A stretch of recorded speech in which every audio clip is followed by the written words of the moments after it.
assim, enquanto tem alguém cortando a lenha, sempre tem alguém apontando o dedo e falando pra você palavras que não são interessantes, duvidando de você. Tive alguns grandes aí, um deles foi tomar essa decisão, foi um ato de coragem para mim. Foi certamente a decisão de deixar definitivo o Brasil pela primeira vez, abandonar, entre aspas, tudo que eu tinha construído ao longo dos anos.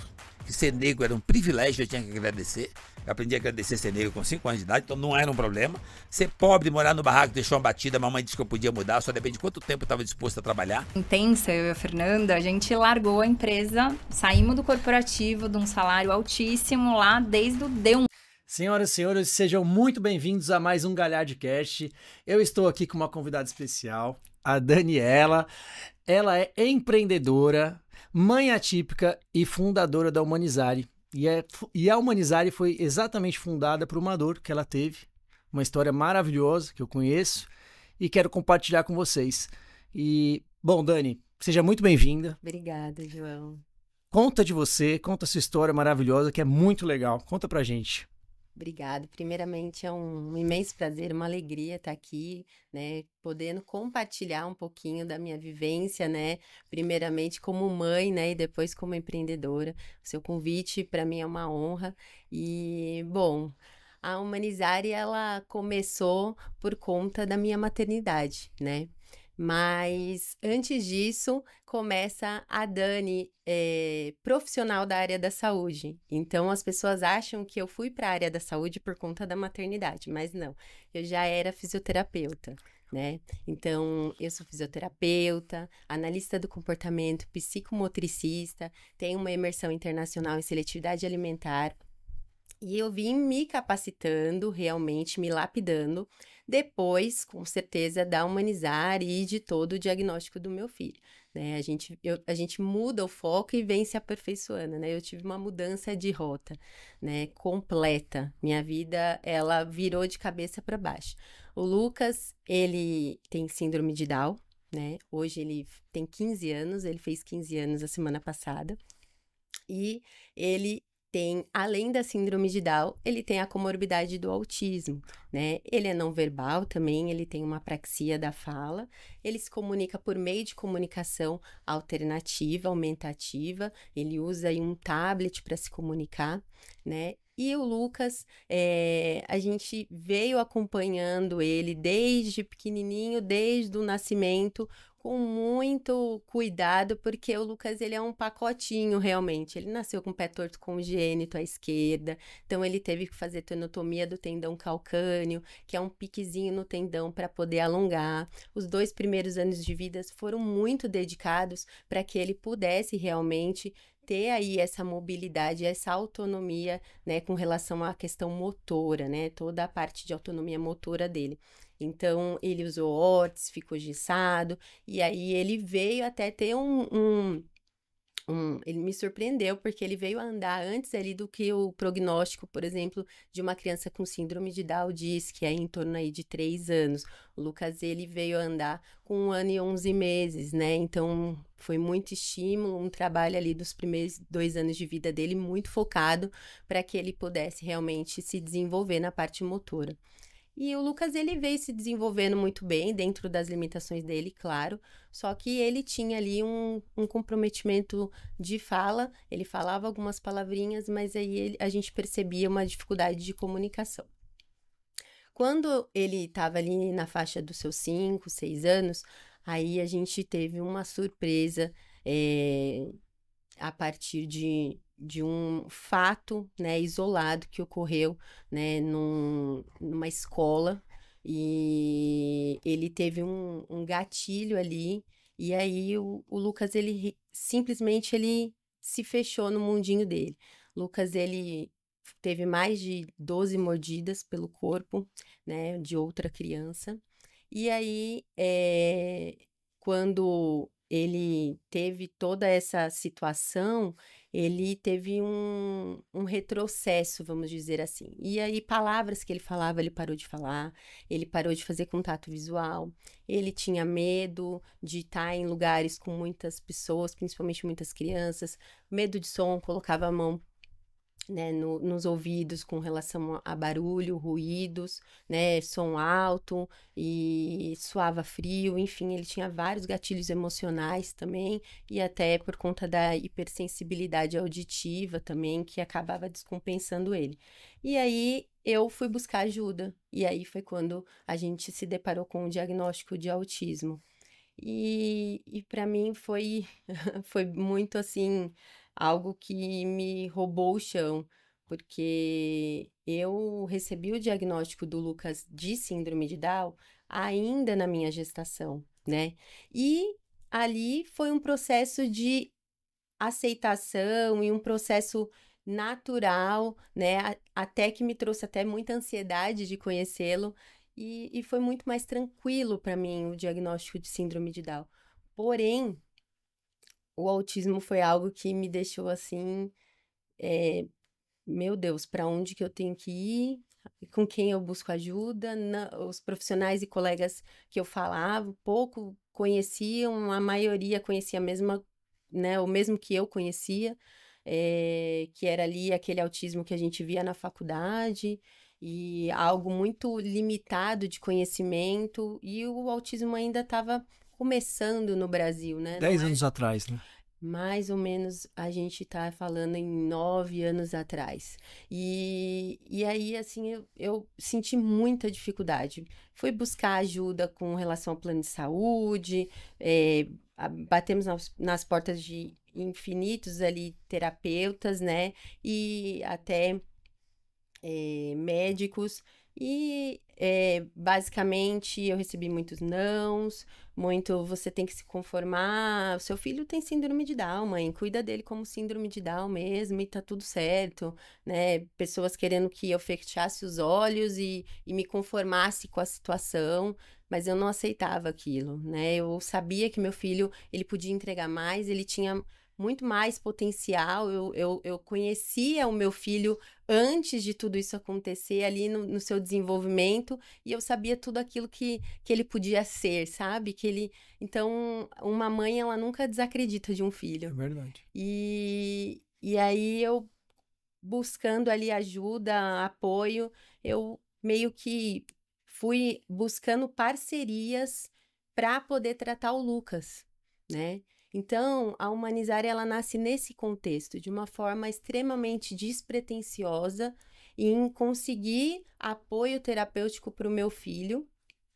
E ali, vendo o meu filho, né, começar o processo terapêutico, eu comecei a pensar, por que não ajudar outras famílias, né? Por que não estender, né, essa tenda de modo que tudo aquilo que eu passei, todas as negativas que eu e meu esposo tivemos, porque a gente não pode transformar isso em alívio para outras famílias que também estão passando um processo diagnóstico.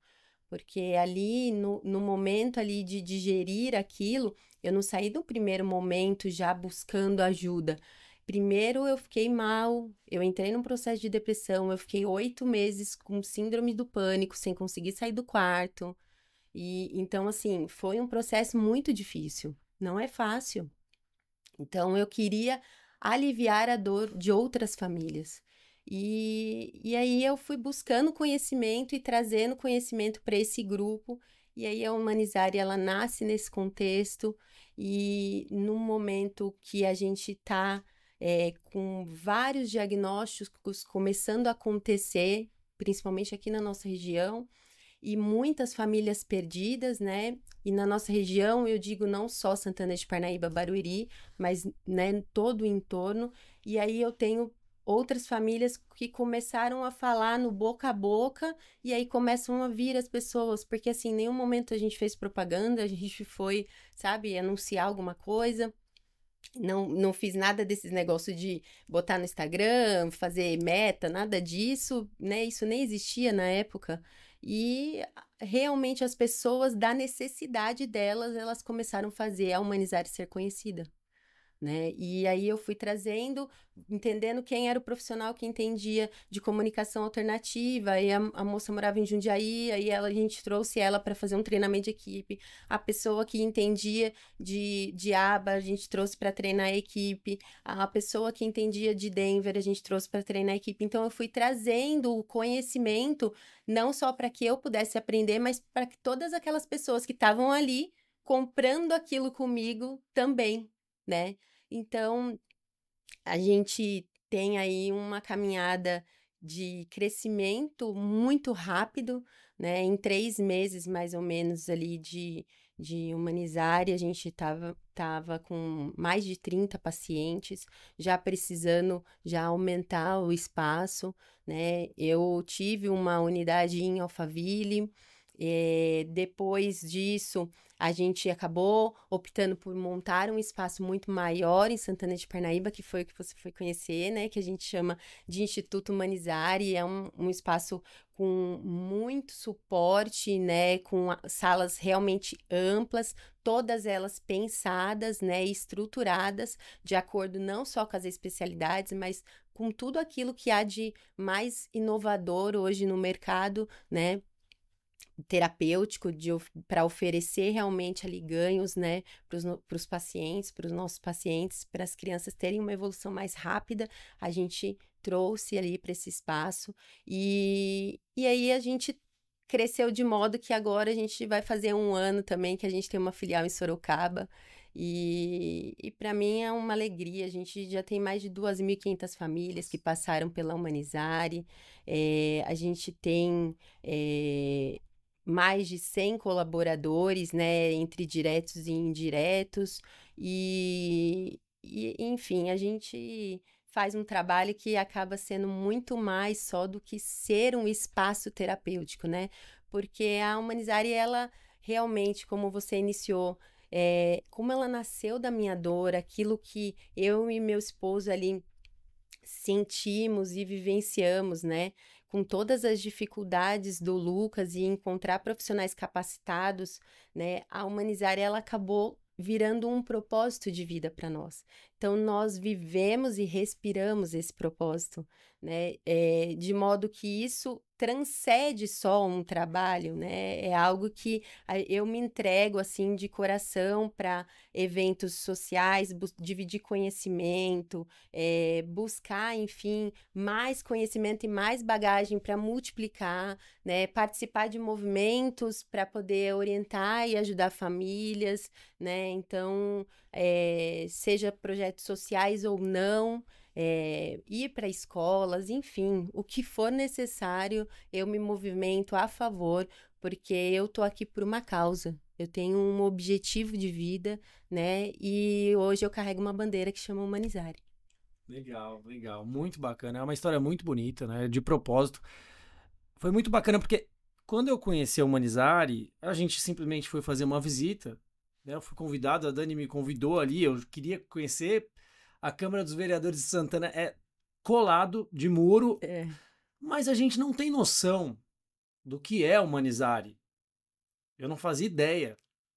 Então, quando eu entrei na Humanizare, foi algo que, assim, que me deixou muito feliz, de verdade, porque eu vi ali uma coisa que funciona de uma maneira organizada, né? E com vários profissionais engajados. Muitos. É muito maior do que eu imaginei, olhando de fora. São quantas? 50? A gente tem 50 salas só de atendimento, fora a sala de coordenação, né, e outras salas. E assim, de verdade, eu não imaginava a complexidade de você gerar um tratamento para uma criança, adolescente, até a família atípica. Eu não imaginava a complexidade. É extremamente complexo. E aí é muito interessante porque você vê que existe uma dor no mercado, né? Que a gente fala mercado, na verdade existe uma dor na sociedade. Sim. Onde eu vejo que tem muitas crianças que não são assistidas, estão desassistidas, o setor público não consegue abraçar essas crianças. E aí, claro, vem sim sempre o setor privado e cria um negócio. Mas no caso da Humanizare, foi um negócio criado com propósito. E isso eu consegui sentir lá. E eu acho que isso faz uma diferença gigantesca. Você vivenciou uma dor sua, de uma dor sua você começou a atender não para ganhar dinheiro, mas para ajudar. E aí virou um negócio que ajuda as pessoas, crianças, adolescentes, famílias, emprega outras pessoas e gera renda, Sim. paga impostos. Então, olha a importância de uma empreendedora, de uma mulher empreendedora com propósito. Olha o que isso movimenta na sociedade. E eu acho que a gente tem que valorizar, sabe? Eu acho que a gente tem que dar valor para isso. Você é uma guerreira, você é uma heroína. Não é brincadeira o que você faz. Você abdicou de muita coisa para fazer o que você faz. Muita responsabilidade, João. Total. Eu sinto isso, eu vejo isso. Então, se você não faz com amor, você desiste. Com certeza. É uma área, gente, que se você não faz com amor, você não aguenta. Tá? Não é fácil, né? Não é fácil. Eu percebi isso. Foi o que eu realmente senti. Né? E até por isso que eu falei, eu quero convidar a Daniela para vir, para ela contar a história, para falar da Humanizar, do trabalho e também para passar conhecimento. Porque, de verdade, eu vou ser bem sincero. Hoje eu entendo um pouquinho mais, né, do que é uma criança, por exemplo, com autismo, uma criança com síndrome de Down. Eu entendo um pouquinho mais, eu ainda entendo muito pouco. Mas eu quis me aprofundar, entender mais, porque eu sei que é uma dor social e eu gosto de estudar e aprender. E o que eu posso fazer, né, para somar, para fazer a diferença? Mas eu vejo que as pessoas não sabem o que é. E aí, a internet é uma terra que, infelizmente, é uma terra sem lei e de informações difundidas, boas e ruins. Então começam assim, por que aumentou tantos os casos de crianças atípicas? Da onde vieram? Né? Existem pessoas que utilizam isso só como uma bengala ou acesso a um benefício. Então, esse tema está muito em alta agora, Sim, né? sim. E eu tenho várias amigas que são mães de crianças autistas e eu posso dizer que é real, e eu posso dizer que é difícil, e eu posso dizer que é um grande desafio. Então, assim, eu sei que o negócio é real porque eu tô lá. Com muitas particularidades, porque nenhuma criança é igual, né? O autismo, ele é exatamente isso. Ele é difícil porque a gente tem muita particularidade. Não é como a gente pegar ali um outro diagnóstico que tem um padrão, às vezes, mais característico, né? Por conta de genética, enfim, né? Por exemplo, até como a síndrome de Down. Mas o autismo, como ele abrange comportamento, interação social, o comprometimento de fala, e a gente tem ali uma gama de padrões, né, que cada criança, ela tem um modo, né, de, vamos dizer assim, de expor os seus sintomas, né? Então, assim, é difícil, porque a gente precisa, quando a gente recebe uma família, a gente precisa entender ali a individualidade, o contexto de todo aquele globo familiar. A gente vai entender aquele núcleo de como eles vivem, como que é o contexto, se aquela criança frequenta escola, se não frequenta, por qual dificuldade, ou se frequenta, às vezes, acaba sendo, às vezes, num período menor, que é bem comum, porque não consegue, às vezes, ficar o tempo inteiro, ou porque não tem ali apoio para ficar ali na escola, enfim, tem N particularidades também, né? Esse é um assunto até meio polêmico, assunto de escolar, mas a gente precisa entender o que acontece, como está sendo a demanda daquela família, aquela criança come, aquela criança não come, porque muitos deles têm a seletividade alimentar. Existe também o outro lado, que é uma compulsão alimentar, que é pouco falado, mas existe. A seletividade alimentar, ela é muito mais presente, né? Mas a gente precisa olhar para poder dar o suporte não só para o paciente, porque se eu olhar só para o meu paciente, eu não consigo ajudá-lo. Esse é o ponto-chave. Porque eu preciso orientar e capacitar com ferramentas aquela família. Então, e a família, às vezes, ela vai muito mais também só do que aquele núcleo inicial do paciente. Porque, normalmente, as famílias com filhos atípicos, elas necessitam de uma rede de apoio. Então, a gente tem outras pessoas que participam também do cuidado dessa criança. Então, todo esse contexto, avós, tios, outros tipos de parentes, primos, enfim, quem ajuda, seja a vizinha, tem que receber a orientação para que a gente consiga avançar ali no tratamento da criança.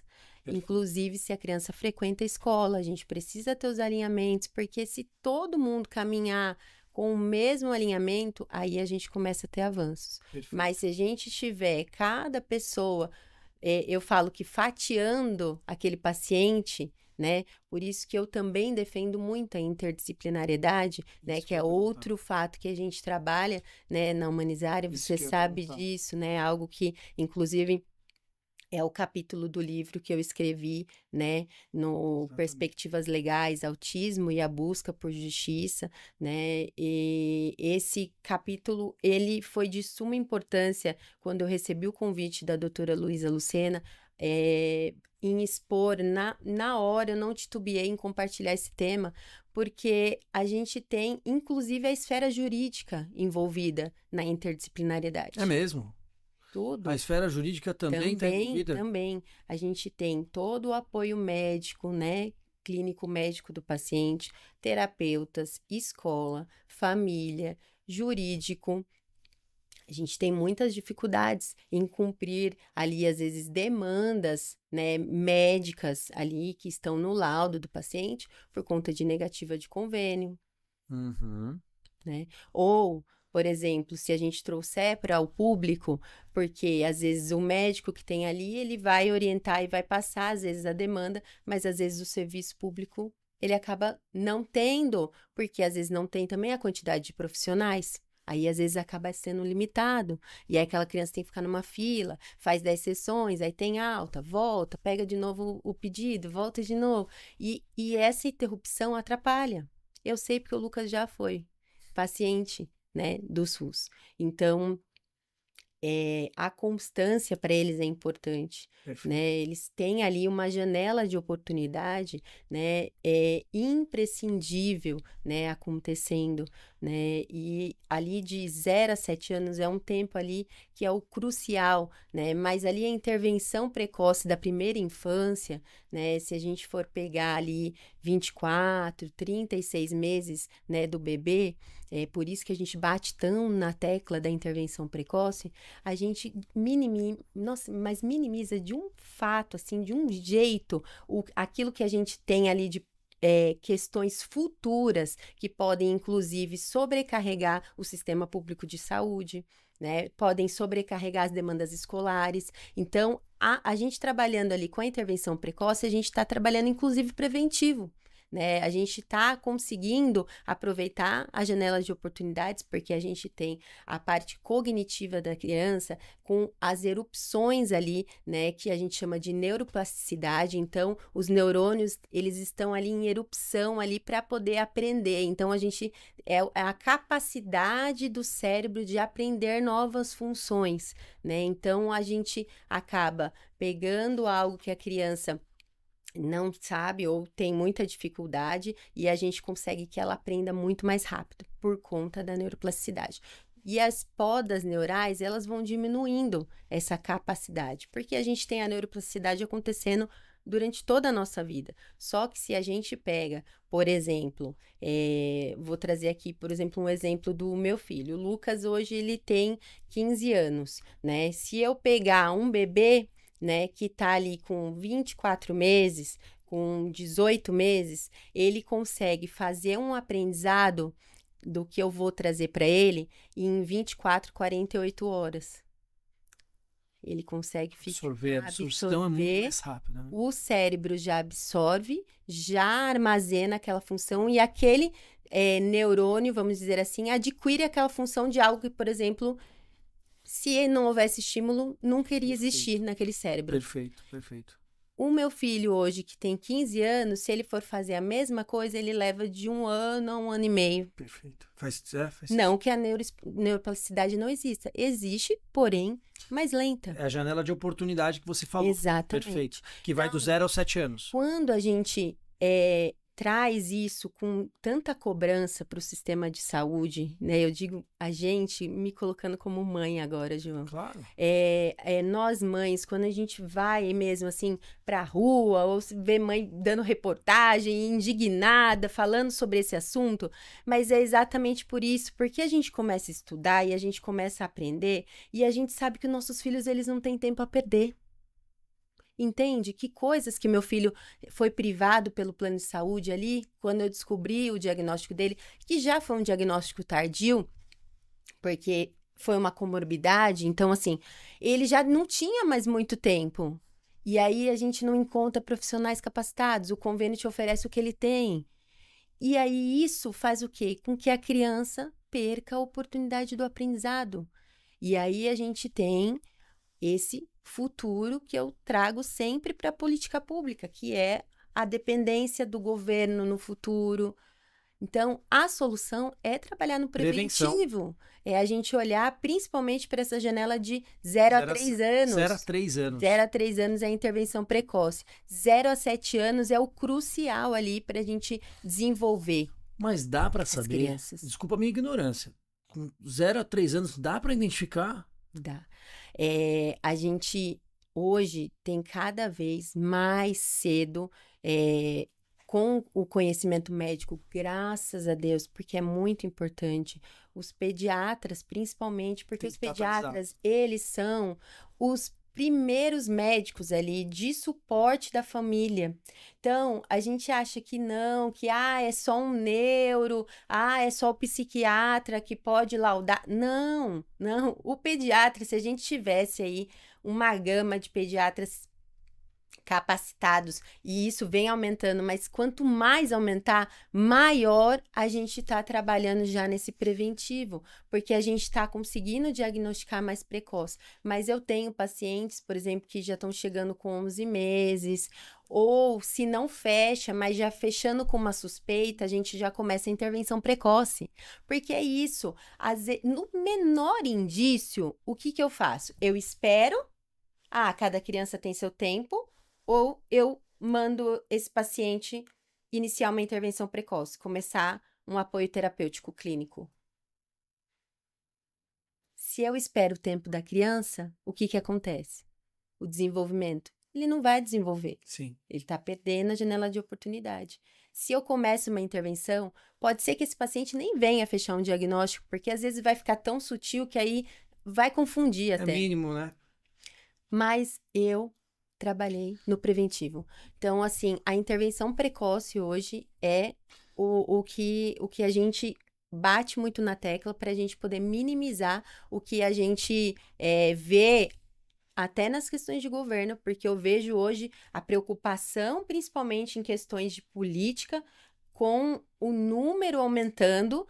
Mas qual é a preocupação? Preocupação porque vai ser de repente ali um LOAS a mais, né? Vai ser uma família que vai estar dependente de algum apoio, de algum recurso que vai vir do governo. Se eles conseguirem tratar isso na raiz, esse custo não vai ser necessário do futuro. Né? Exatamente. Perfeito. Exatamente. Muito inteligente. Exatamente. E não sei se você viu, só para concluir essa questão da intervenção precoce, a gente teve uma matéria recentemente que saiu, né, numa emissora, né, e aí essa matéria é justamente sobre um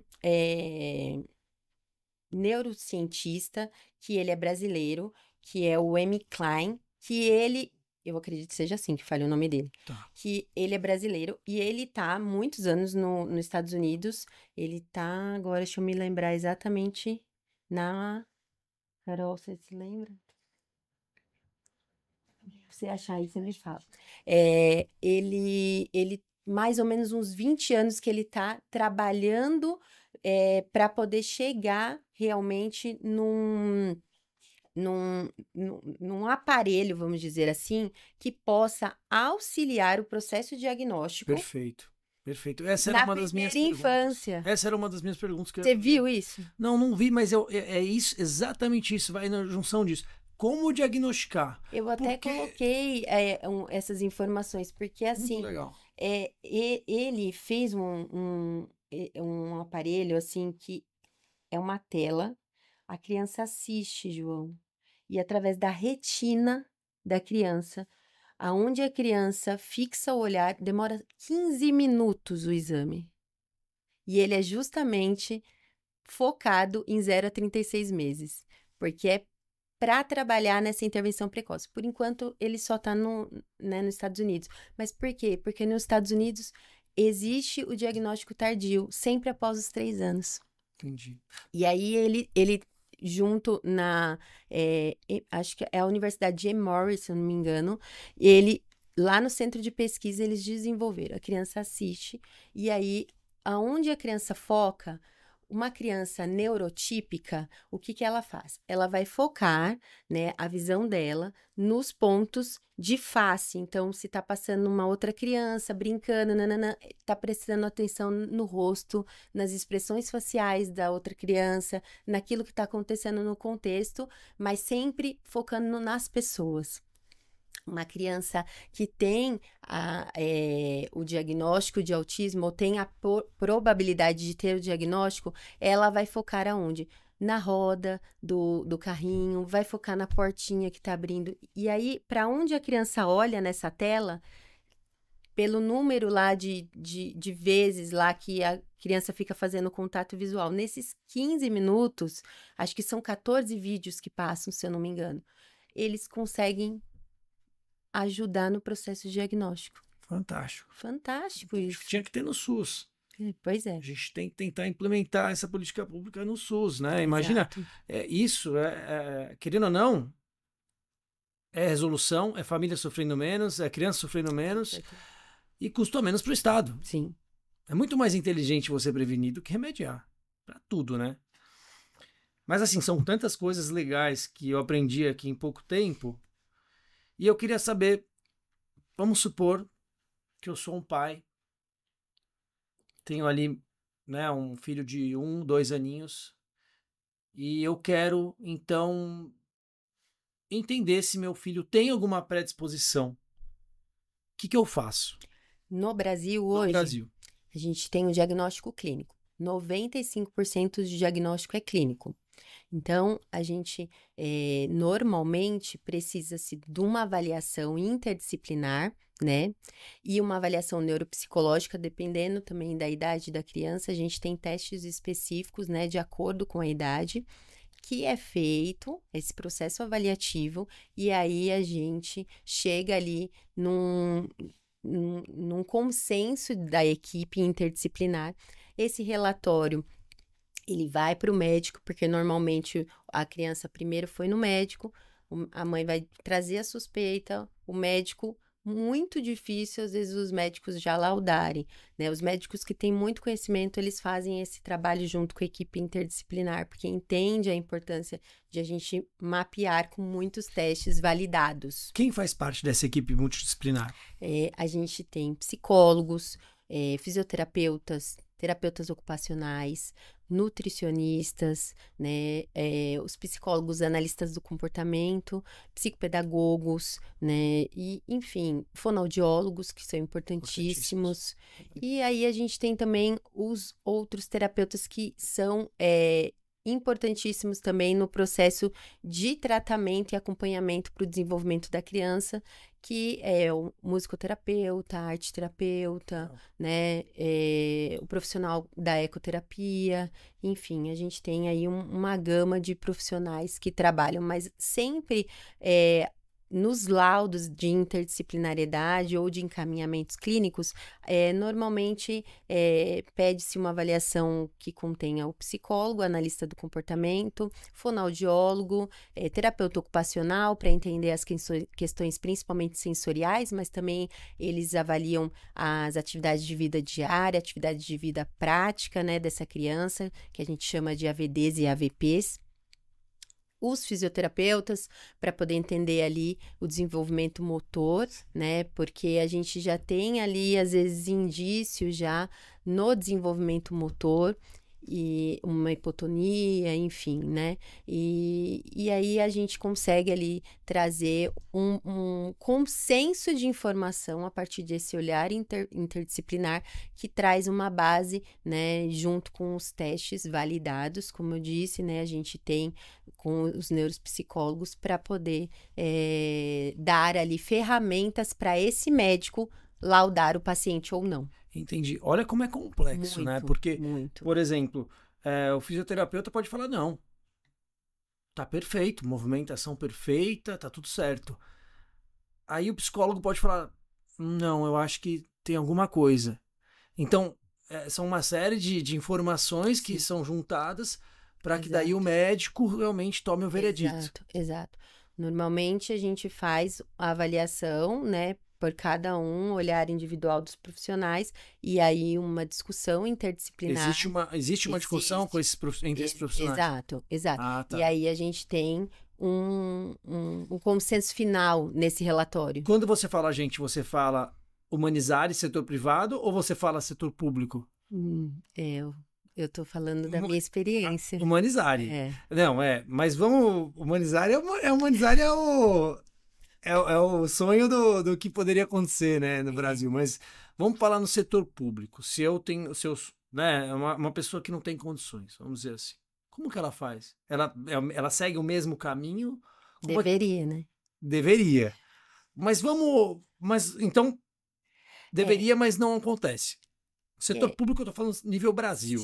Sim. A maioria, as mães vão passar no pediatra, vão relatar ali, né, provavelmente o que está sendo percebido, vai ser encaminhado provavelmente para um neuro, né, ou psiquiatra, aí depende do que há de demanda, né, pediátrico, né, do SUS ali da região. Sim. E aí o médico pode ser que ele já laude, dependendo do nível de conhecimento dele, e pode ser que ele peça o suporte de uma equipe e encaminhe, normalmente, para um setor, eu acredito que dentro do SUS, para uma psicologia, né? Alguns, quando eles percebem algum tipo de, vamos dizer ali, de indício, existe o encaminhamento para o CAPS também, porque isso aconteceu também com o Lucas, de eles já subirem ele para o CAPS também, e aí deixar o médico do CAPS e a equipe do CAPS diagnosticar. Então, depende muito da individualidade também do médico que está ali recebendo, né? E como tá ali a orientação do município também, né? Perfeito. Porque cada lugar trabalha com a sua forma, né? Eu sinto que ainda é algo muito solto. Muito. Né? Não tem uma determinação do Ministério da Saúde dizendo, olha, assim. esse é o protocolo do município que deve ser seguido, esses são os profissionais que vocês precisam ter, será feito esse exame. Eu sinto que cada município ainda está sendo de um jeito. Na questão também da educação das escolas públicas, também tem um tratamento muito diferente dependendo da escola que a pessoa está. Né? Depende muito da diretora, da visão da diretora, por exemplo. Eu vejo isso. Exato. Então, realmente, eu acho que é necessário vir de cima. Eu acho que o Ministério da Educação, o Ministério da Saúde deve criar ali diretrizes para que seja, então, feito no Brasil todo de uma maneira que funcione. Assim. Padronizado.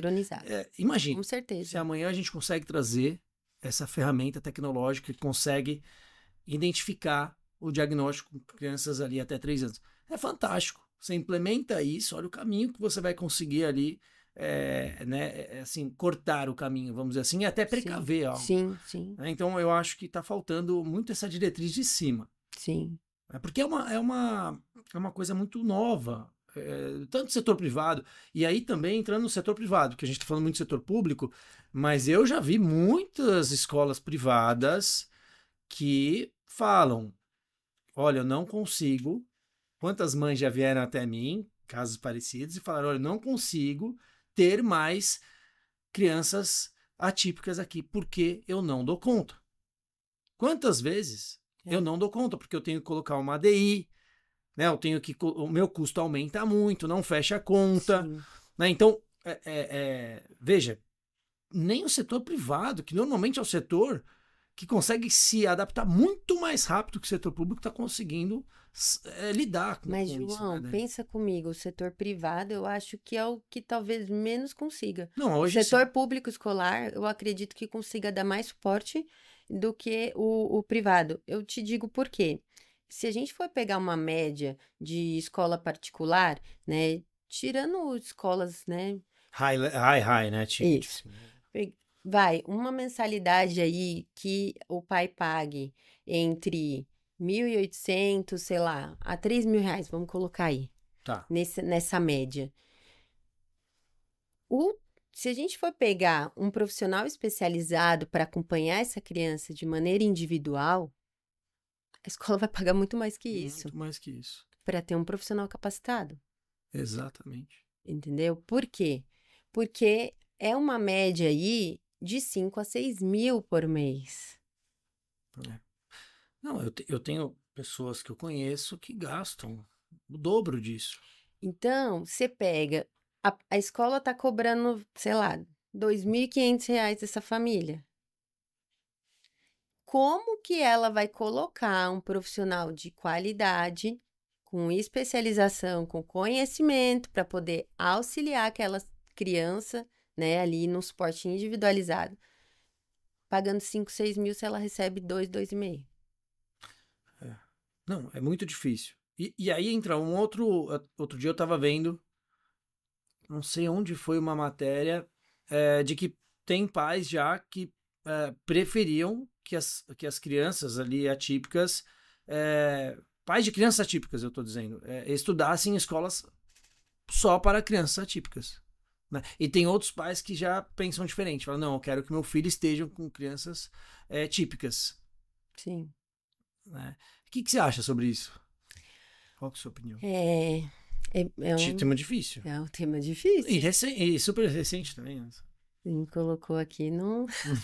Não, mas acho que você tem que dar a sua opinião. Não, mas assim, é um contexto assim, se a gente for pensar como pai e mãe atípico, eu vou colocar numa escola com crianças, somente com crianças atípicas, porque aí eu vou ter uma escola preparada, com esse olhar, tal. Poxa, é legal. Mas a gente, de alguma maneira, também isso pode soar também uma exclusão de sociedade. Eu penso né? assim também. Eu penso assim. Então, assim, eu não sei também até que ponto. Fora que as crianças, elas também têm uma capacidade de aprender com a imitação, Perfeito. né? Com o modelo. Perfeito. Então, a partir do momento que eles estão num contexto social de convívio e inclusão, a gente acaba tendo o quê? A gente acaba tendo o modelo de crianças neurotípicas que vão apoiar o desenvolvimento de crianças atípicas. Perfeito. Né? Perfeito. Então, eu sou a favor de a gente ter esse contexto de inclusão ocorrendo com suporte especializado. Externo, um extra, um plus. Exato. Que nem o Humanizare faz. Exato. Por quê? Porque isso é o que vai realmente funcionar para a criança. Legal. Né? Sim. Ao meu ver, né? Sim. Então, isso é o meu ponto de vista. É sua opinião. A minha opinião. Sua opinião. Né? Não, interessante. Eu compartilho também dessa opinião. Se eu tivesse um filho atípico, filha, eu gostaria que tivesse numa escola até para conviver com os outros coleguinhas ali e eles trocarem, né? Sim. E eu acho que pode ter uma troca muito enriquecedora para os dois. Exatamente. Para os dois, Exatamente. né? Então, eu acho muito legal. Então, eu posso até te trazer, então, aqui, a gente entrando no exemplo do Lucão, né? Do meu filho. O Lucas, ele acabou de fazer 15 anos e a gente até fez uma comemoração lá na Humanizare, porque foi um marco, né? E a Humanizare, ela só existe por conta dele, né? Então, a gente se reuniu. Inclusive, tem ele em todos os lugares da Humanizare. Foi muito emocionante, mas o Lucas, ele participou, né? Alguns dias de uma festa de debutante, né? Da coleguinha dele. E isso, nossa, quando eu recebi esse convite foi algo que eu fiquei muito emocionada, porque o Lucas, ele tá afastado do contexto escolar por conta da imunodeficiência dele, depois que aconteceu nessa onda do Covid, e o Lucas, ele era muito assíduo na escola, e é a mesma turma desde o primeiro ano, né? E eles muito unidos, né? Começaram agora o colegial, que eu nem sei como é que fala agora mais, né? Porque agora tem um monte de coisa fundamental, não sei o quê, primeiro fundamental. E aí ele foi na festa e assim, ver eles emocionados de ver o Lucas, de me ver de novo, porque eu também sempre fui muito participativa na escola. E eles recebendo o Lucas, tia Dani, o Lucas nunca saiu da nossa chamada, porque o Lucas continua matriculado, ele faz o acompanhamento, ele recebe os materiais para ele poder fazer as atividades e aí a gente manda para poder computar, né, fazer as correções e computar a nota dele. E eles, com saudade do Lucas, eles já estavam pedindo desde o final do ano passado para poder encontrar com o Lucas, mas foi assim muito emocionante. E o Lucas ver eles assim e sorrir, e ele ficou muito emocionado só quando eu mostrei o convite da amiga e mostrei a foto. Legal, muito As legal. crianças, é exatamente isso que você disse. O Lucas, ele entrou na escola, ele tinha 5 aninhos. E aí, assim, eles são 10 anos, né, que se passaram. E o Lucas conviveu 5 com eles ali presencial, depois só à distância. E a interação e a conexão deles, o Lucas sempre foi muito acolhido, eles lembrando assim, tia Dani, eu lembro que tinha uma lista para quem ia ser o ajudador do Lucas. Então, assim, rolava uma lista de quem era o ajudante do Lucas da semana. E eles todos, assim, se dispunham, né, a ajudar, a querer, eu que vou no lanche hoje, eu que vou ficar sentar, ajudar ele a fazer a lição. Isso é a verdadeira inclusão. Total, eu acho que essa é a verdadeira inclusão. Porque não foi só meu filho que sentiu o impacto disso.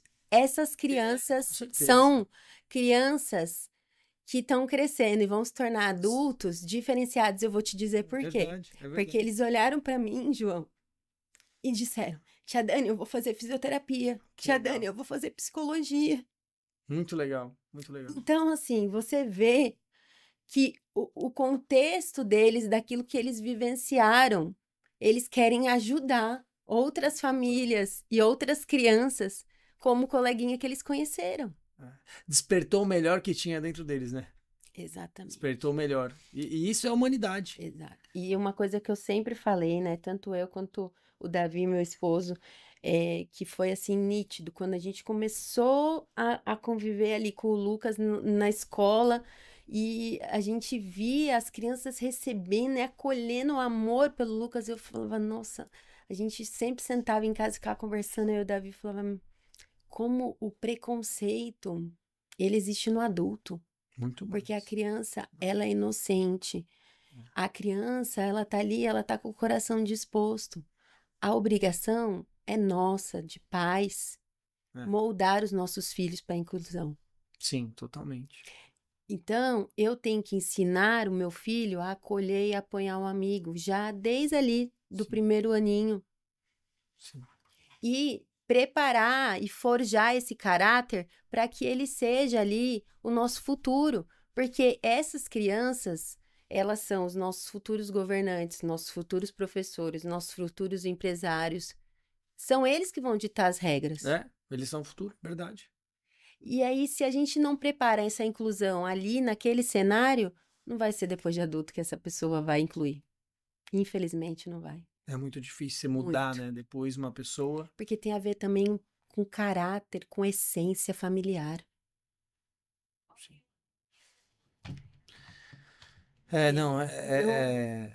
Não, muito legal você ter compartilhado isso. Eu acho que é muito importante, realmente, essa coisa da inclusão, mas a gente não pensa, quando a gente fala inclusão, a gente não pensa o quanto isso vai fazer bem para a sociedade como um todo, né? Sim. A gente olhar para o próximo e um pouquinho que a gente se coloca no lugar, se doa um pouquinho, na verdade aquilo está fazendo bem para nós mesmos. Exatamente. Para nós mesmos. Exatamente. Eu Muito não sou legal. muito de expor a minha intimidade, nem na rede social. É uma coisa que eu fico tentando dividir um pouco do meu contexto, da minha essência, mas também tendo um pouco de equilíbrio, porque a gente, né, já tem tanta coisa que acontece ali no nosso dia a dia, e às vezes quando eu tô no meu momento com os meninos ali, que é tão pouco, né? Até tava falando com as meninas da equipe esses dias, né? Falei, a gente tem, às vezes, sei lá, meia hora de manhã com contato ali com a criança, depois a gente tem mais 1h30 à noite, quando chega do trabalho, 1 hora, e aí bota eles para dormir e a semana voa, né? Às vezes a gente tem ali um momento de qualidade que às vezes também fica pegando o celular e ficar, né, também. Então eu tento ter um pouco de equilíbrio, mas essa questão em si que aconteceu, quando o Lucas recebeu esse convite de 15 anos, eu chorava que nem uma criança, porque, nossa, eu não conseguia, assim, porque você pode olhar e pensar, nossa, a Dani deve ter um monte de gente, super popular, mas os nossos filhos, eles não são convidados para festas. Isso não é comum na nossa vida, entende? Sim, sim. É algo assim muito pontual. Então, para mim ali, a inclusão que aquela família gerou ali demonstrando o amor e a consideração e a importância do Lucas na trajetória, que nem todos apareceram ali na retrospectiva daquela menina, e o Lucas apareceu. Que legal, que legal. Né? Então, isso realmente faz a diferença, né? E eu compartilhei aquilo na rede social, acabou que deu um boom gigante, porque eu estava muito emocionada mesmo, e é algo que não deveria ser assim, né? Deveria ser comum, Nossa, né? eu ter que compartilhar algo porque, nossa, foi surreal o que me aconteceu, mas foi surreal mesmo. Mas sabe o que é legal de você ter compartilhado? É porque isso faz com que outras pessoas também repensem bastante as atitudes. Né? E para muitas pessoas fica difícil entender o quanto isso é especial para você, pro Lucas. E a partir do momento que você expõe isso, né, que nem agora eu tô vendo, nossa, já mudou mais ainda a minha concepção, né? Caramba, como uma simples ação pode transformar tanto ali o dia, o mês, o ano, a vida de uma pessoa. Sim. Então é muito legal você expor isso. Acho que você tem que expor mesmo. Muito legal. Eu falo sempre muito sobre essas questões da importância, né, do acolhimento, da rede de apoio, as famílias terem realmente suporte, né? Nós, pais atípicos, nós precisamos, às vezes, de ter momentos de lazer, mas se a gente não tiver uma rede de apoio, a gente fica consumido ali naquele processo do cuidar, e aí a gente esquece do autocuidado. É verdade. Né? Isso é verdade. A gente esquece de olhar para si, né? De ter aquele momento, né? Nem que for para parar um tempo, fazer um momento de oração, ou de fazer um hobby, ou de, enfim, uma caminhada, ou algo que eu gosto, de ler um livro, enfim. Mas às vezes a gente fica tão imerso naquele dia a dia, naquela rotina, nas obrigações, né? E na preocupação de que tudo ocorra perfeito, que a gente se anula. Eu vejo isso. A mãe, elas colocam, não é nem em segundo, é em terceiro plano. Exato. Não é em terceiro plano. Isso não é sustentável a longo prazo. Não. Porque a mãe, ela precisa estar bem. Eu falo mãe porque a mãe é a mãe. A mãe a gente sabe que é mãe. Mas vamos falar os pais. Só que a longo prazo isso não é sustentável. Porque se você não estiver bem a longo prazo, uma hora você não vai aguentar. Exatamente. Aí você vai ter um pânico, um burnout ou qualquer outro tipo de doença que possa refletir na saúde. Então, tudo isso que você está falando é também muito importante para as mães, principalmente, né?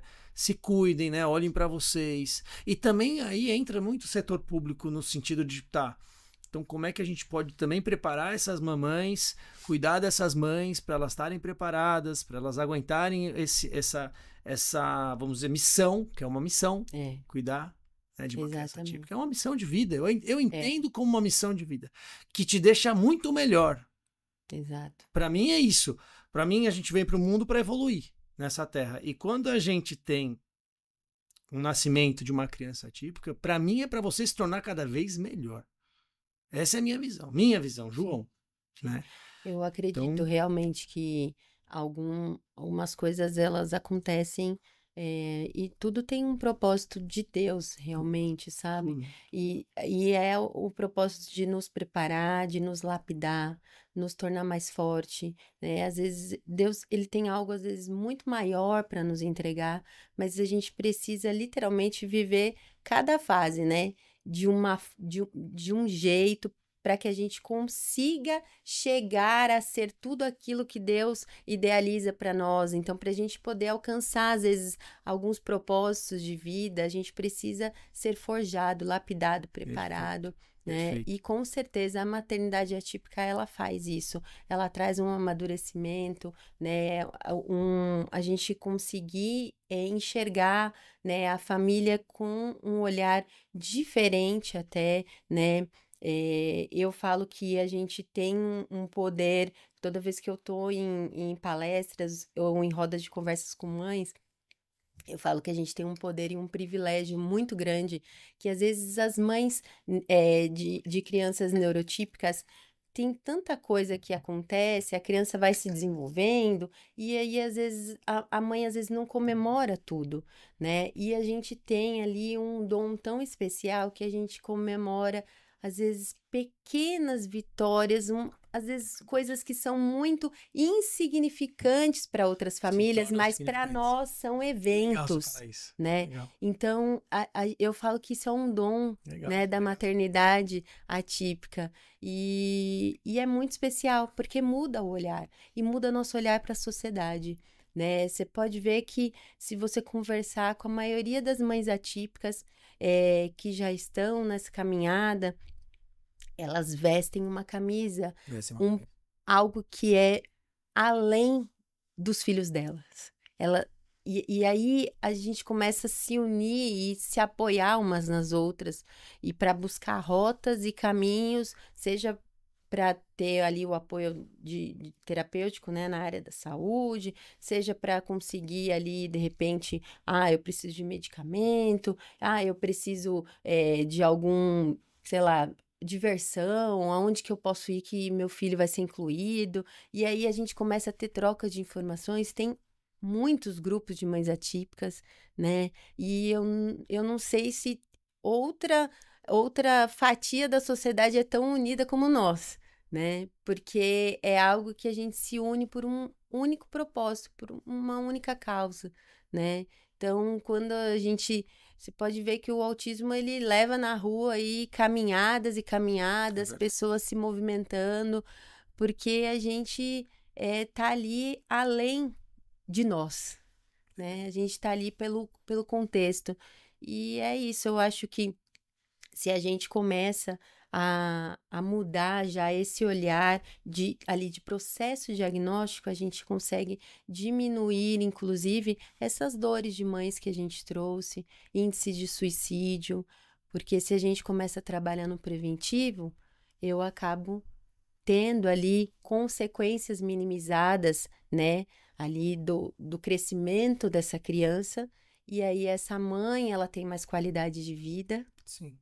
né? O filho dela acaba sendo mais incluído, a filha dela, e aí automaticamente essa mãe tem um tempo ali para se cuidar, ter o tempo dela, e aí a gente diminui também esse índice de suicídio que é tão grande, né, que vem ocorrendo e cada vez mais a gente vê na mídia falando de mães que tomaram medicação e deram inclusive medicação para os seus filhos, né, tentando ali o suicídio. Algumas delas, elas acabam não resistindo, a criança sobrevive e aí essa criança ainda vai continuar na sociedade sem uma mãe, sendo que aquela mãe com certeza era o único apoio e esperança desse filho. Sim. Não, são várias nuances e problemas, mas que se a gente conseguir criar um grupo de apoio, uma sociedade, né, que vai conseguir dar o suporte, a gente vai realmente fazer com que tudo isso fique bem mais fácil. Com certeza. Com Bom, certeza. estamos chegando ao fim do nosso papo, que tá sensacional. Aprendi muito já com você, né? Tô aprendendo cada vez mais com você e acho que é um assunto de extrema relevância para a sociedade, principalmente atualmente. Sim. E, bom, Queria pedir para quem tá assistindo, aproveitar também para seguir a Dani no Instagram. Qual que é o seu Instagram, Dani? @dani.humanizari. E o Instagram da Humanizari? @humanizari, o de Santana de Parnaíba, e o de Sorocaba é @humanizari.sorocaba. Lembrando que Humanizari é com 2 E de Zabumba. Boa, legal. Então sigam porque realmente é muito bacana. Se vocês tiverem oportunidade também de conhecer presencialmente, sensacional. Estou fazendo um convite aqui. Mas é uma honra receber, eu adoro receber as pessoas, poder mostrar, né, o espaço e poder acolher as famílias, fazer escuta. Isso para mim é um privilégio. Legal. Então, pessoal, sigam lá, aproveitem também, sigam o Galhardcast. Como vocês podem ver, a gente está cada vez mais buscando pessoas que realmente acrescentem algo para a sociedade, façam a diferença, né? A gente não está aqui para ficar viralizar, né? Igual vários podcasts, ter cortes assim mirabolantes. Não, a gente foca num convidado ou convidada realmente que tem o objetivo de fazer algo diferente para a sociedade, melhorar a sociedade, deixar ela melhor do que quando a gente veio para esse mundo. Exato. Né? Então, sigam lá, tá bom? Deem uma força. Dani, para finalizar, eu queria que você deixasse, então, uma mensagem para a sociedade. O que você gostaria de dizer? Bom, primeiro que as pessoas possam ter um olhar mais acolhedor, né, para a maternidade atípica, para a paternidade atípica, para as crianças atípicas, de maneira que se eu não conheço, eu não julgo, eu busco conhecimento, né? Ao invés de julgar, eu vou me capacitar, né? Vou buscar ferramentas para poder apoiar, né? E para as mães atípicas, pais atípicos, famílias aí que são parte da rede de apoio, não desistam. Não desanimem, o processo ele é árduo, né? Ele exige uma dedicação, uma abdicação, porém é recompensador, né? Aquilo que você está hoje depositando na vida do seu filho é uma semente que vai germinar e vai dar muitos frutos. Então você está no caminho certo. Muito legal. Dani, obrigado por ter vindo, eu te eu. agradeço muito, foi uma honra receber você aqui. Acho que vai ter que acho que esse convite vai ter que ser repetido, porque é muita coisa bacana para a gente aprender, ensinar, né? Você tem muito para compartilhar, né? E é um assunto que ele não acaba. Não acaba, né? Então falei para você que ele. Você falou, fica o convite aqui, né? Para você obrigada. voltar, a gente marcar um segundo episódio. Com certeza. Tá? E é isso. Então, pessoal, muito obrigado mais uma vez. Fiquem com Deus. Espero vocês para assistir o próximo episódio. Tchau. Tchau.